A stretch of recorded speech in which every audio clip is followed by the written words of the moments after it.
Hello, friends around the world. I don't know if you can see this. We got a couple wild turkeys on the road here.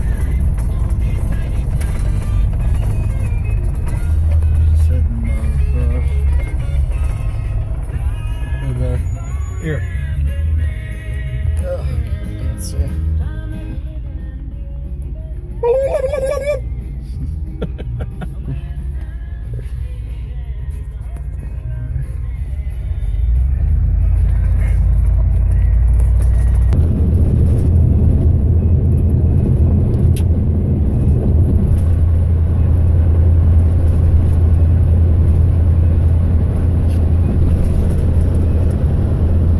That boat's been there since I was a little kid. A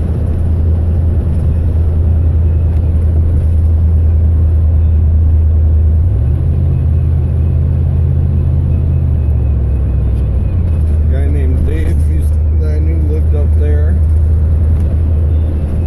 I love the view from right up here.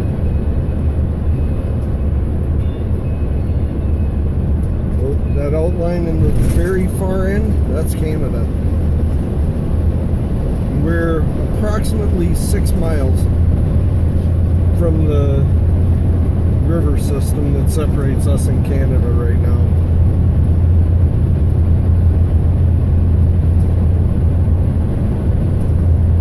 Where the tractor is on the left, that was the start of my great-grandfather's farm. Everything you see on your left here, that was all his.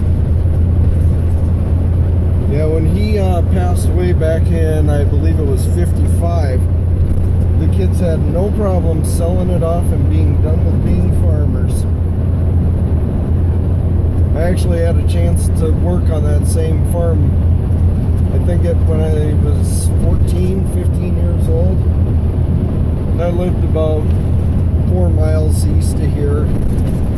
We're heading north right now.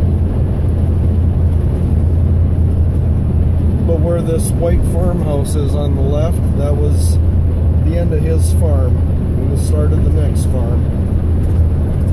So it was good size. Okay, story time. Up in the distance, you see the two. One is a white garage and one's a white house. Well, the garage used to be their house. It burned and they said it was structurally unstable to be a house again, but they could make it into a garage. Out in their field, they had a 71 Dodge pickup. Most people will remember the Timothy McVeigh bombing in Oklahoma City. Well, about 3 weeks later, I stop up and I'm talking to Dr. Brady, who lives here. And I asked him, I said, you know, what's the story with the old truck out in the field? He said it runs and moves, everything's good on it, the body's rotting away. So I asked him how much he wanted for it, and he said like 50 bucks. So we haul it out of the field, and we start coming down this way. We were taking it over to Sugar Island. We were just going to tear it apart, pull the engine and transmission for another truck. And as we're going, we noticed that my wife and her friend who were following us, they were nowhere to be seen. So I started leaning on the brake right about here. And the guy I had driving my other truck, he jammed on the brakes, and I run right into the back end of it. So we unhook the chain, he turns around, goes back, finds, okay, no problem. He comes back, we hook up, start driving, and he says, we better get out of here.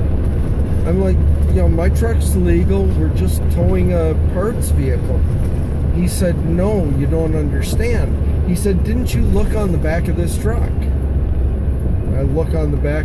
It was the same type of fertilizer that Timothy McVeigh used in the bombings. So we were getting ready to leave, and here's a lady standing in her front yard on the phone calling the cops. She's reporting an accident. Okay, this can get really sticky real quick.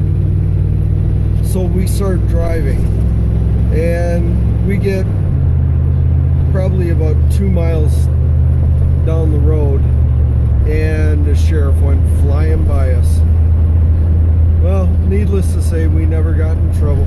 We really didn't do anything wrong, because an accident with my own vehicles isn't exactly what you'd call, two separate parties getting into an accident or something like that. They were both my trucks, and I believe you can do with your vehicles whatever you want. I mean, I could take this truck, pull over, shoot it with a shotgun, set it on fire. I'd have to pay for cleanup. I wouldn't go to jail for it. But anyway, I'm running out of things to say today. Hope everybody has a great day. Talk to you later. Bye.